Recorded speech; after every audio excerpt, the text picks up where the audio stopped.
Olá a todos, sejam muito bem-vindos. Meu nome é Aldemar Kimura Júnior, eu sou médico anestesista aqui no estado de São Paulo.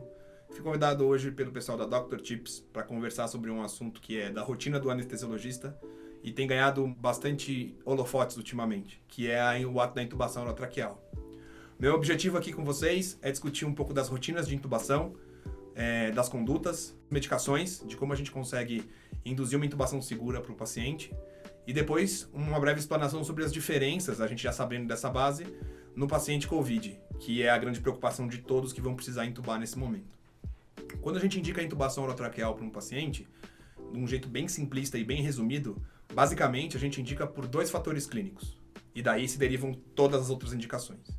Ou porque o paciente, por algum motivo, doença ou razão, é incapaz de manter a oxigenação adequada dos pulmões, ou porque o paciente apresenta algum nível de rebaixamento de nível de consciência, como um trauma, um tumor, certas doses diabéticas ou qualquer outra situação clínica. A gente acaba utilizando muito isso na rotina anestesiológica, porque o paciente, quando está sob anestesia geral, ele tem essas 2 funções prejudicadas por conta dos fármacos anestésicos. Então, ele não consegue manter espontaneamente a ventilação adequada dos pulmões, e ele também não consegue ter reflexos de proteção adequados das vias aéreas, não conseguindo evitar a broncoaspiração. Então, tudo que a gente vai pensar nas condutas de indicação de intubação orotraqueal vão nesse cerne. Para citar um pouco o exemplo do COVID, que é o que a gente está discutindo nos tempos de hoje, ela parece ser uma doença infecciosa viral pulmonar que leva o paciente a uma hipoxemia grave.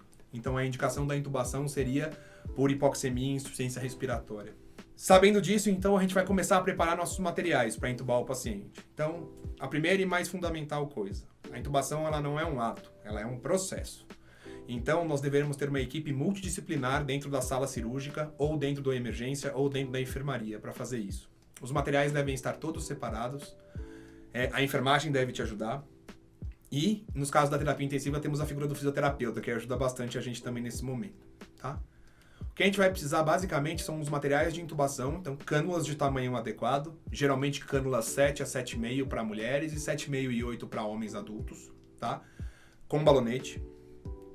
Um dispositivo para ofertar ventilação sob máscara facial, que na grande maioria das vezes é o dispositivo de AMBU, né? Uma fonte de oxigênio, a gente precisa de uma veia puncionada e correndo do paciente, geralmente nas enfermarias quem vai ficar com isso é o pessoal da enfermagem, tá? E deixar todo o material de backup caso ocorra alguma intercorrência dentro da sala. Além disso, a gente deixa os materiais de backup para uma possível via aérea difícil. O principal deles é a máscara laríngea. A máscara laríngea é um dispositivo que a gente insere às cegas na via aérea do paciente e nesse cenário de intubação não eletiva, ela serve para resgate da oxigenação nos pacientes que você deixou de intubar pela técnica convencional, pela laringoscopia direta. Então, ela é um dispositivo que ela é utilizado somente como esse resgate nas situações de emergência. Existem outras indicações para ela, que são as indicações para cirurgias eletivas, mas a gente não vai abordar aqui porque eu acho que não é o intuito dessa exposição. Antes de induzir o paciente, de fazer a sedação para a intubação, primeiro e mais importante passo é a gente avaliar a via aérea do paciente. Então, através de um rápido exame físico e de uma história clínica, a gente consegue saber se o paciente ele tem probabilidade de ser difícil de intubar ou de ventilar, ou fácil de intubar ou de ventilar.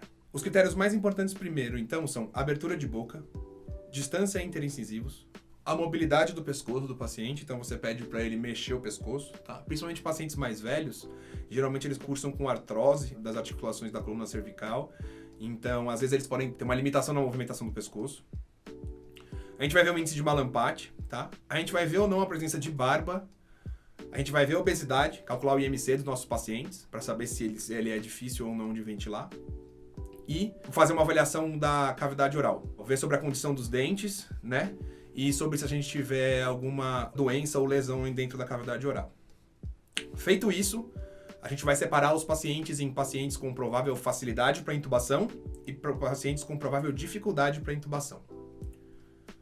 Os pacientes que vão ser difíceis de intubar, a gente precisa ter um plano A e um plano B e um plano C. O plano B, como eu já falei para vocês, é a máscara laríngea, que vai ficar pronta do nosso lado. E o plano C talvez seja chamar uma equipe de cirurgiões experientes que fique com você lá do lado, pedir caixa de traqueostomia, caso se necessite de uma via aérea cirúrgica. A maioria dos pacientes vão ser fáceis de intubar. Então, o que a gente vai fazer? A gente vai agora preparar o paciente, tá? Para o preparo do paciente, a primeira coisa que é fundamental, posicionamento. O intubador ele vai ficar na cabeça do paciente como líder da equipe, tá? Vai precisar de uma pessoa no acesso venoso infundindo as medicações e uma pessoa, que geralmente é a enfermeira, né? e uma pessoa que é o fisioterapeuta no ventilador para te ajudar com a ventilação. A gente vai, primeiramente, testar o acesso venoso, né? Posicionar o paciente adequadamente. O ideal é que a cabeça do paciente fique na altura do nosso apêndice tifoide, tá? Então que a gente suba ou desça a maca. E a posição de intubação é uma posição que a gente chama de sniffing position, ou posição do respirador, que se aplica à laringoscopia direta. Quando a gente fala de métodos invasivos com câmeras ou com videolaringoscópios, isso não se aplica. Mas a laringoscopia direta ela é fundamental. E a sniffing position ela consiste num coxinho occipital do paciente que possa fazer uma flexão da cabeça sobre o tórax, tá? Então é esse movimento, flexão da cabeça sobre o tórax. E depois que o paciente dormir, a gente vai fazer uma extensão da cabeça. Flexão do pescoço sobre o tórax e extensão da cabeça. Esse movimento e esse posicionamento vai facilitar com que os eixos oral, laríngeo e faríngeo eles se alinhem, propiciando o intubador ter uma melhor visualização das estruturas da laringe e da prega vocal, que é o que a gente precisa ver. Posicionado o paciente, a gente vai separar as medicações e vai começar uma manobra que a gente chama de pré-oxigenação ou denitrogenação. Geralmente quem faz isso é quem está te ajudando com o ventilador, que é o fisioterapeuta.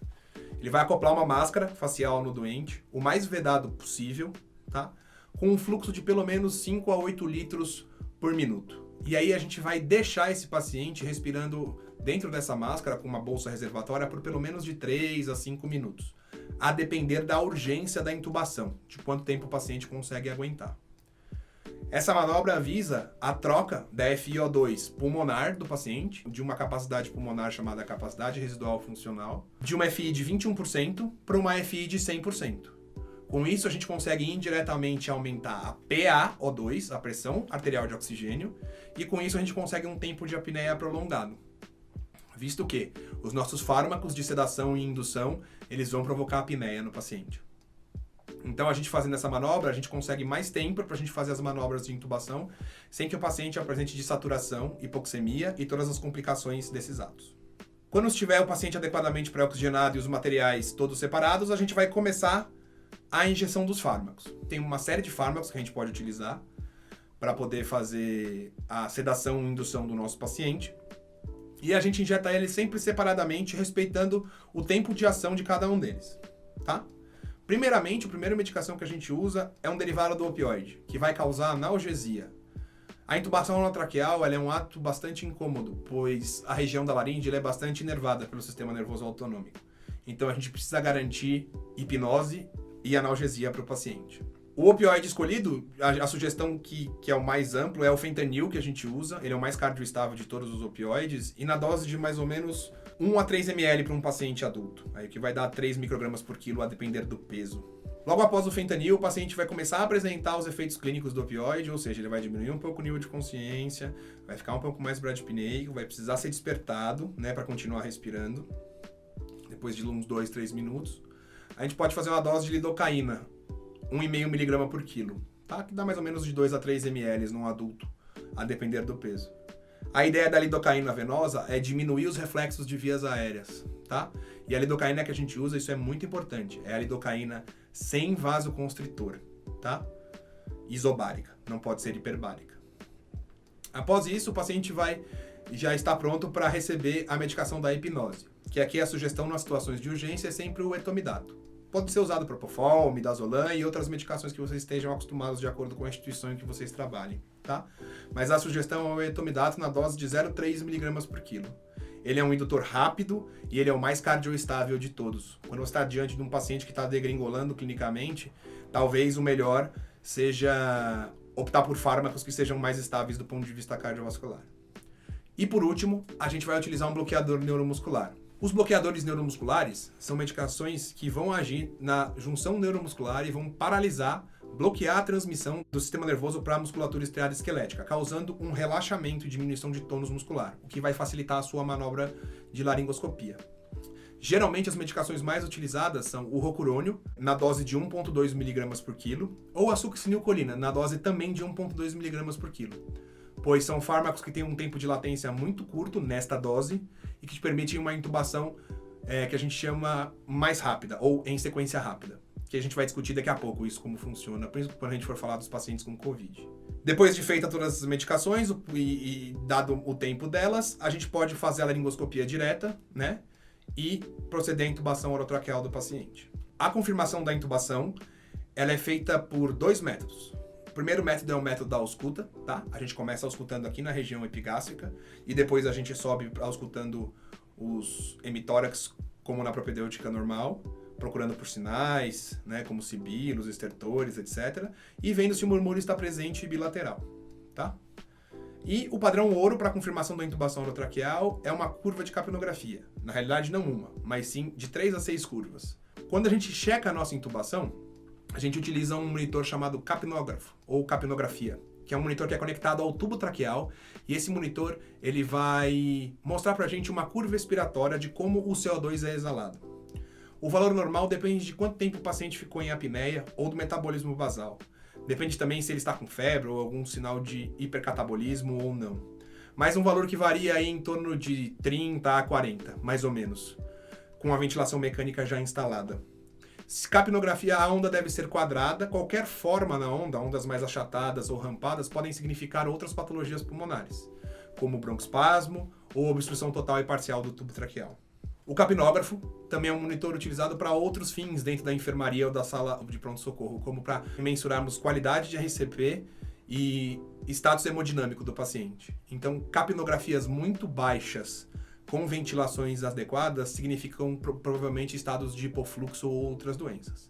Mas isso é um assunto para uma outra hora. No momento, a gente prefere focar que o capnógrafo tem a função de confirmar a sua intubação e o exame físico de fazer diagnóstico de alguma alteração pulmonar e se a sua intubação, se a sua ventilação está adequada, bilateral ou não. Depois disso, o tubo é fixado, o doente é sedado, tá? Para uma sedação de manutenção, e aí vamos decidir o destino dele. Se ele está na unidade de emergência, se ele vai para terapia intensiva, ou se ele está na unidade de enfermaria e vai para terapia intensiva, como ele vai ser transportado. Vamos continuar cuidando do doente. Então, checar parâmetros hemodinâmicos, a monitorização, a saturação, capnografia, a pressão arterial e ver se esse paciente não precisa de nenhuma outra correção até ele chegar no destino dele, que seria a unidade de cuidados intensivos.